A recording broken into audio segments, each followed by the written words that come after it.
আমি doctor Hiranmoy Shah, psychiatrist. একটা non political প্রশ্ন করতে চাই। আপনি সুস্থ, অসাধারণ সুস্থ। আপনি কি করে জানলেন?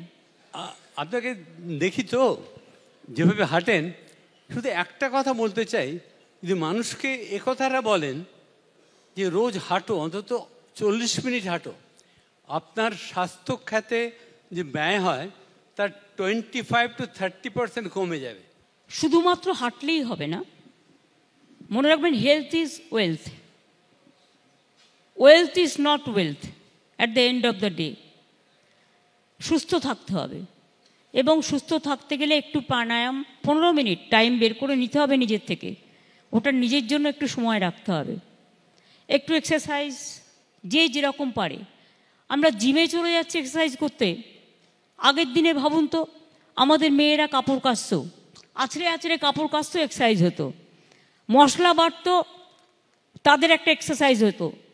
তরকারি কাটতো, একটা এক্সারসাইজ হতো। তারপরে নানা রকম। এখন তো আমরা সবটাই নিজেদের মেশিনে দিয়ে দিয়েছি, আর সবটাই বাইরে থেকে চলে আসছে।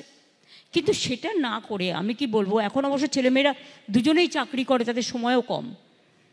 আমি এটা বলছি না, আমি বলছি যতই কাজ করুন, ব্রেনটা খালি রাখবার জন্য, স্ট্রেসটা কমাবার জন্য একটু প্রাণায়াম, একটু ফ্রি এক্সারসাইজ করে নিন না, এবং একটু হাঁটুন।